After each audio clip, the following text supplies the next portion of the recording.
日ご紹介はしていますので、なくなったら何を話せばいいんだなんて思ってるんです。そんな日産のお隣、西洋風のお城が建っていますね。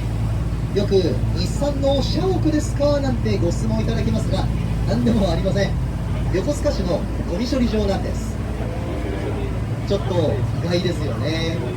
普段はゴミを回収してリサイクルをしています。